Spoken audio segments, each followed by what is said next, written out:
Қайырлы күн. Номер 40 гимназияның қазақ тілі мен әдебиеті пәнінің мұғалімі Кемелбекова Балжан Әбітбекқызы 7 сыныпқа арналған бейне сабағын назарларыңызға ұсынады.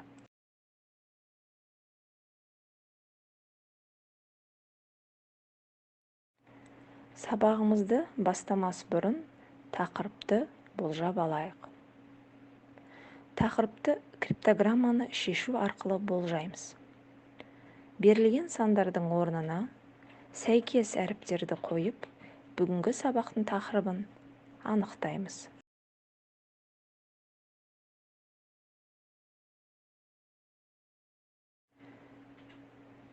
Криптограмманы шешіп болсаңдар, тақырыпты айтыңдар.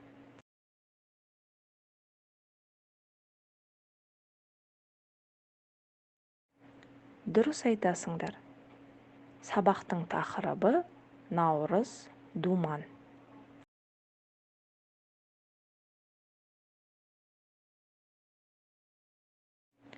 Оқу мақсаты: тыңдалған мәтіннің негізгі мазмұнын түсіну, ақпараттың өзектілігін анықтау.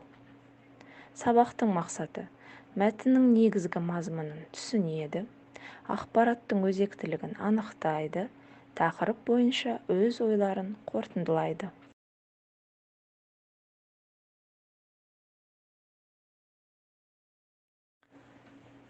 Жаңа сөздермен таныс болайық.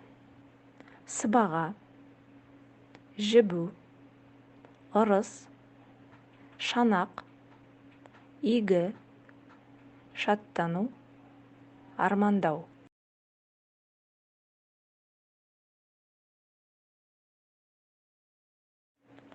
Менен сұрақ, сенен жауап әдісі. Дескриптор. Сұрақтарға жауап береді. Балалар, Наурыз мейрамында қандай ән жиі айтылады? Суреттегі кісілер туралы не білесіңдер? Жарайсыңдар. Наурыз мерекесінде Наурызға байланысты әндер айтылады. Жиі айтылатын әндердің бірі Наурыз, думан. Осы Наурыз, думан әнінің сөзін жазған Мұқағали Мақатаев. Бұл әнді қазақ халқының әншісі Роза Рымбаева орындайды. Ал енді Наурыз, думан әнін тыңдаңыздар.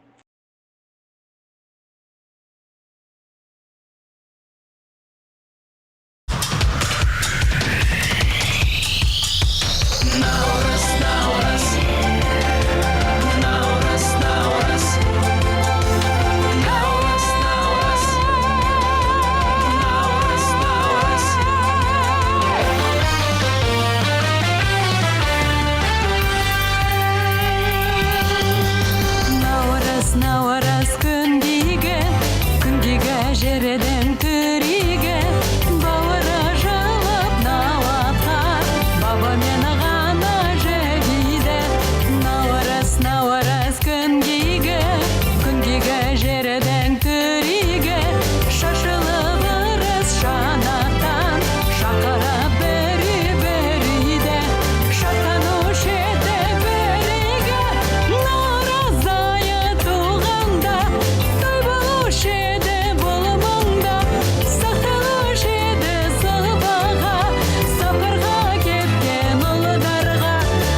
Бәйге әдісі.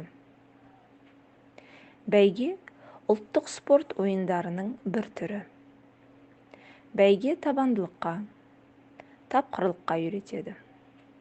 Наурыз мерекесінде міндетті түрде бәйге жарысы өтеді. Ендеше мәтінді оқып, сұрақтарға жылдам жауап береміз. Мәреге кім бірінші жетер екен? Дескриптор. Мәтінді түсініп оқиды, сұрақтарға тез жауап береді.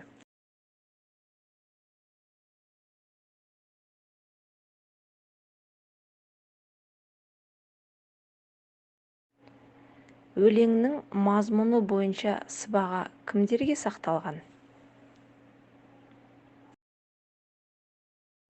Өте дұрыс, сапарға кеткен ұлдарға.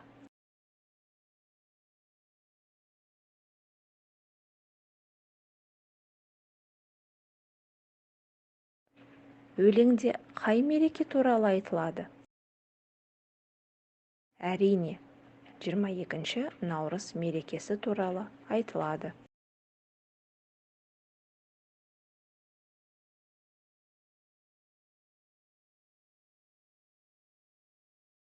Бабымен не жібиді? Өте дұрыс, қар.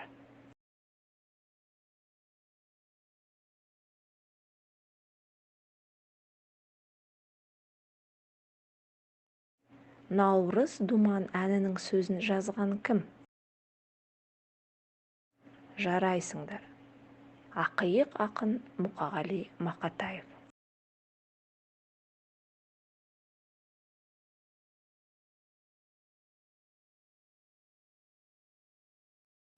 Наурыз бен Мұқағали өмірінің байланысы бар өлең жолдарын табыңдар. Келіп ем өмір орманға, наурыз айы келгенде.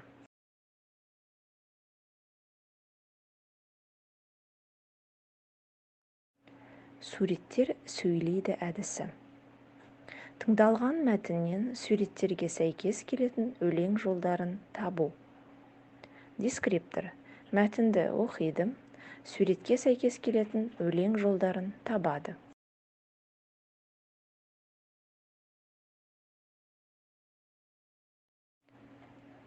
Енді дұрыс жауаптарымен тексерейік. Бірінші сурет.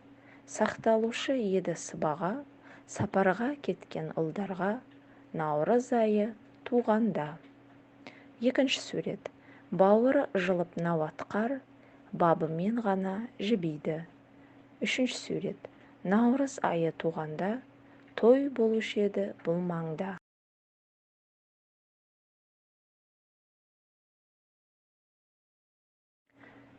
Қош жазба күнделігін толтырыңдар. Дескриптор. Ұнаған сөйлемді жазады, сол сөйлем бойынша өз ойларын ашып жазады.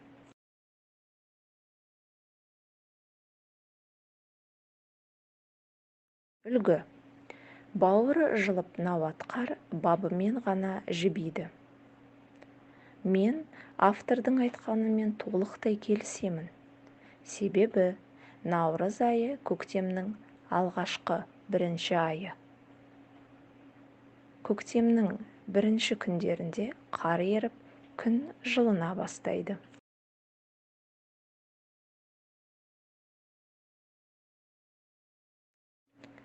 Сабағымыз да өз мәресіне келіп жетіп қалды.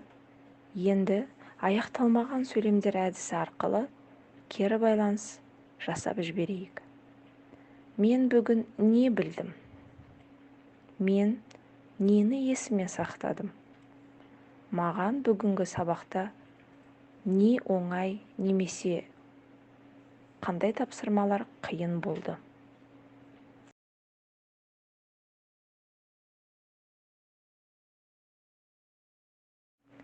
Сабақтың мақсатына оралайық. Бүгінгі сабақта біз мәтіннің негізгі мазмұнын түсіндік, ақпараттың өзектілігін анықтадық, тақырып бойынша өз ойларымызбен қорытындыладық. Назарларыңызға рахмет.